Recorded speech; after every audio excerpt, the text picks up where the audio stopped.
Dear students, after understanding the alternative forms of complex roots, we are going to learn how we can convert one form into another.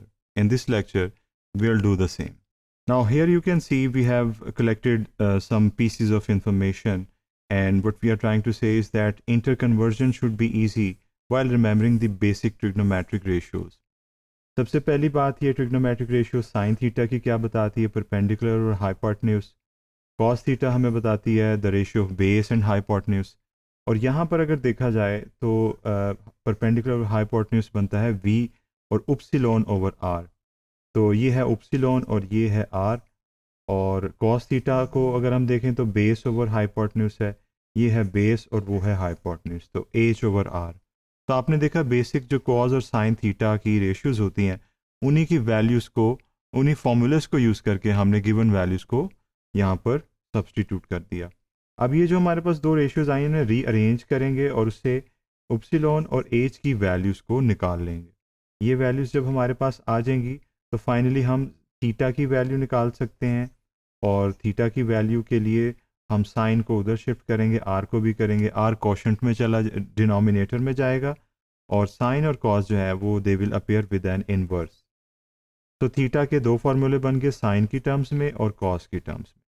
सो हमने theta के लिए भी फार्मूले बना लिए, we और उपसिलॉन और एच के लिए भी फार्मूले बना लिए। अब आर के लिए भी फार्मूला देख लेते हैं जिसकी बात हम पहले कर चुके हैं। पाइथागोरन थ्योरम की बात की थी हमने, जो कि हाइपोटेन्यूज का स्क्वायर होता है which is equal to the sum of the squares of base and perpendicular. और यहाँ पर आर की वैल्यू स्क्वायर रूट लेने के बाद इन दोनों के स्क्वायर्स के सम के इक्वल होगी, तो आर की वैल्यू भी हमने निकाल ली। तो these basic formulas will help us to do numericals, and here we are starting with the numericals. Cartesian form हमारे पास है और उसमें 5 exponent of 3 iota pi over 2 है।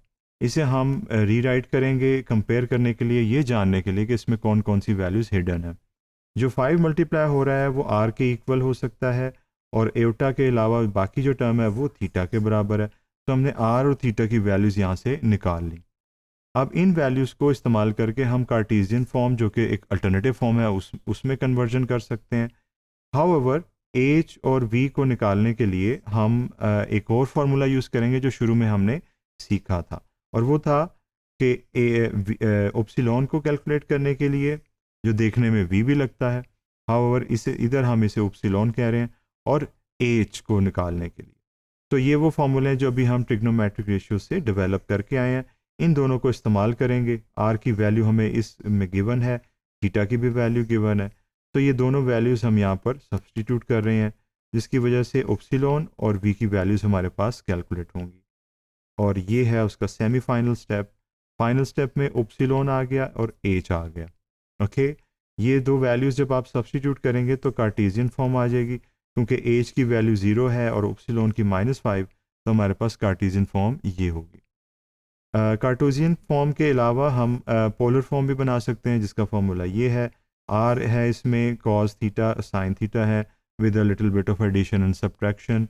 आर की वैल्यू गिवन है, थीटा की वैल्यू गिवन है, ये सारी वैल्यूज़ हम सब्सटीट्यूट करने जा रहे हैं।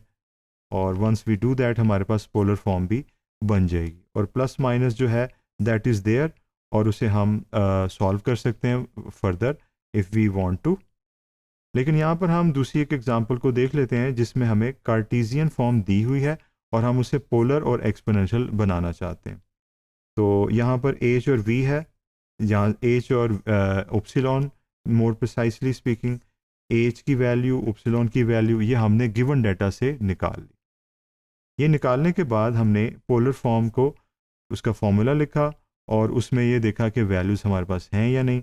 तो हमें पता चला आर की वैल्यू अननोन है, थीटा की वैल्यू भी अननोन है। आर के लिए हमने पाइथागोरस थ्योरम को यूज़ किया, जो कि हाइपोटेन्यूज है एक्चुअली, और हमने बेस और परपेंडिकुलर के स्क्वायर को सम किया और उसका स्क्वायर रूट लिया। आप यहाँ पे वीडियो पॉज करके देख सकते हैं कि पाइथागोरस थ्योरम की एप्लीकेशन कैसे की। ये करने के बाद आर की वैल्यू हमारे पास अब फिगर आउट हो गई। अननोन है अभी तक थीटा। थीटा के लिए हमने ये लेक्चर के शुरू में ये फार्मूलेस डेवलप किए थे, उसमें हमें वी और आर की वैल्यू चाहिए, वो हम अब यहाँ पर सब्सटीट्यूट कर रहे हैं, और एच और आर की वैल्यू भी चाहिए। तो वो वैल्यू भी हमने सब्सटीट्यूट कर दी। हमें पता है कि इन दोनों में से हम कोई भी फॉर्मूला यूज़ करें, चाहे साइन इनवर्स का या कॉज इनवर्स का, answer will be the same. तो अब थीटा की वैल्यू जो है हमारे पास फाइनली वो आएगी 60 डिग्री, और उसे हम यहाँ पे लिख सकते हैं बिकॉज अब ये भी कैलकुलेटेड है। तो सारी वैल्यूज़ हम फाइनली सब्सटीट्यूट करने जा रहे हैं, आर की वैल्यू भी और थीटा की वैल्यू भी हमने यहाँ पर लगा दी। और एक्सपोनेंशियल फॉर्म बहुत आसान है, क्योंकि आर की वैल्यू भी हमने निकाल ली हुई है और थीटा की वैल्यू भी हमने निकाल ली हुई है, तो हमने वो सब्सटीट्यूट कर दी और हमारे पास फाइनली जो आंसर आया वो हमने इधर लिख लिया। इसमें थोड़ी सी चेंज है, हमने डिग्री के बजाय रेडियन में इसकी एंगल को लिख लिया, जो कि पाई/3 बनता है, तो आप इस तरह भी लिख सकते हैं। तो इसके अंदर ये जो सारा हमने प्रोसेस ऑफ कैलकुलेशन किया, इससे हमने ये सीखा कि अगर हमें एक फॉर्म दी हो 3 में से कम्प्लेक्स रूट्स की, तो हम उसे दूसरों में कन्वर्ट कर सकते हैं, और उसके लिए चंद फार्मूलाज हैं ब्रीफ जिन्हें हम इस्तेमाल कर सकते हैं, and inter conversion of the alternative forms of the complex roots will be possible. Thank you.